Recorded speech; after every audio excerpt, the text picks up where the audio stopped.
Rhea Ripley has shared the story of an unwanted visitor that showed up at her house on Valentine's Day, and this story, as she continues to tell it, got creepier and creepier and creepier. In today's video, we are going to be discussing it because this is a problem in which fans don't realize how big of an issue it is. There has to be boundaries between you and your favorite WWE superstar.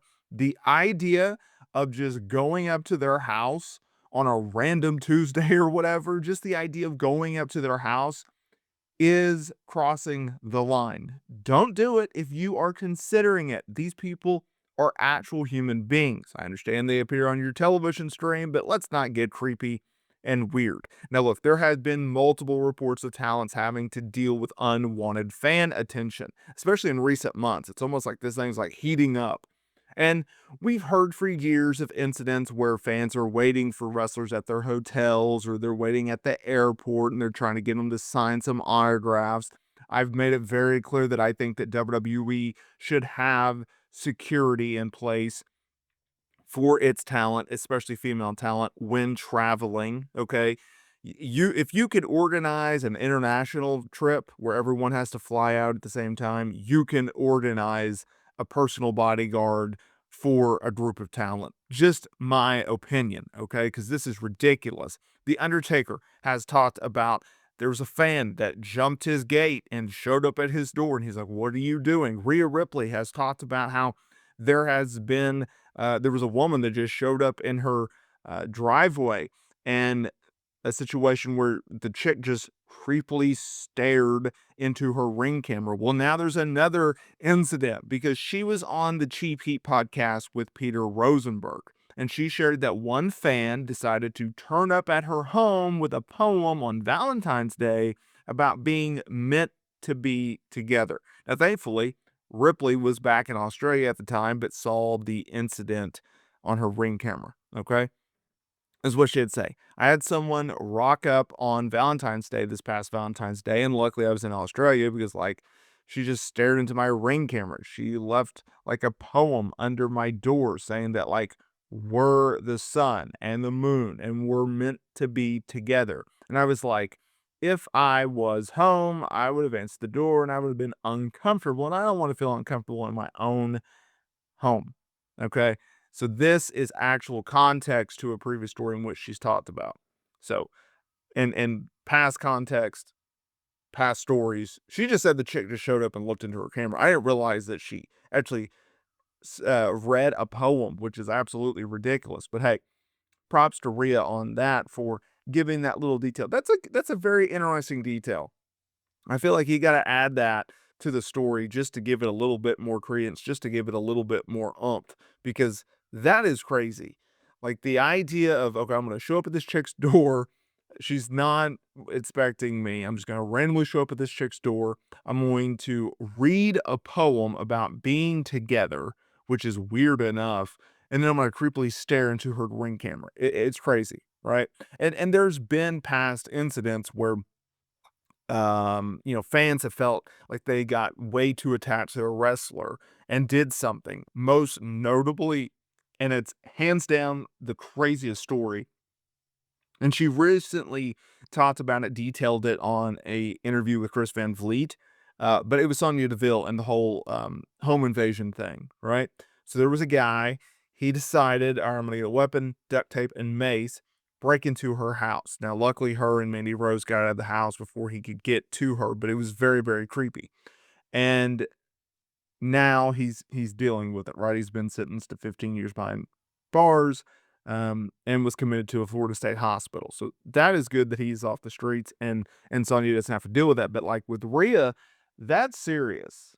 That's super, super serious because you are truly crossing the line with talent and fans. And that's something in which you cannot do. Like, I understand that you see them on television, you look up to them, they become your mentor, um, or someone that you idolize and you want to be like. But at the end of the day, you cannot show up at their door. I personally find it weird that people scout out that talents are going to be at airports and then they find out their hotels. I'm just not like that. I'm just not. Maybe I'm in the minority, but I don't think I am. Like, I think most people, would they like to meet Rhea Ripley? Yes. Would they go out of their way in a very creepy way, in a stalker type way to do so? I don't think most people would do that, right? I think if you run into someone on the street, like perfect case in example, I met JR once, Jim Ross. I went to a OU football game here in Norman, and we were literally, it was right in front of the concessions. We just got our food. I had chicken fingers and a Pepsi in my hand, and I'm walking from the concession back to my seats, and I see JR. He's in a cowboy hat. I mean, JR is very recognizable, and he's just walking, right? Said, "Hey, JR, good meeting you," and just kept walking. We never stopped. We never shook hands. Um, he tipped his hat and we moved on with it, right? It was just a flow. It was just in passing. But I got to meet him, and that was really, really cool. And I got to say that I met JR. But I didn't stalk the man at his hotel or at his home or at the airport or where he was sitting, right? Like, it was just happenstance. I met Kenny Chesney once at a Cracker Barrel. Okay. We had ate. We had gone to his concert the night before. We had ate. We were walking out to go to our car, and he is literally, before he got famous, he was at a table right there before you walk into the shopping area. Okay. We got to meet him. Hey, man, great show last night. And we kept walking, right? No big deal. Happenstance. That's completely fine. That's totally normal.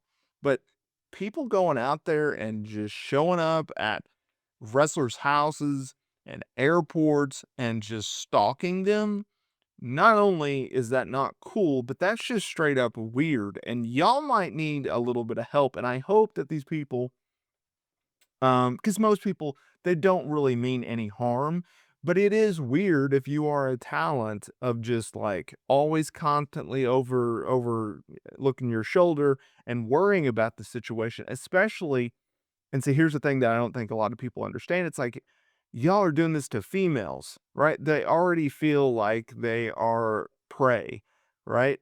And then you already have those types of standards in life, right? And then you throw that on where people are showing up at their houses and showing up at their work and and that's what they are, right? They, when they're on the road, when they're flying, when they're traveling, when they're out and about doing appearances, they're doing their job, right? They wouldn't be in Iowa for no other reason, right? Like, or pick a town. So just keep that in mind. It's just weird. It's just weird.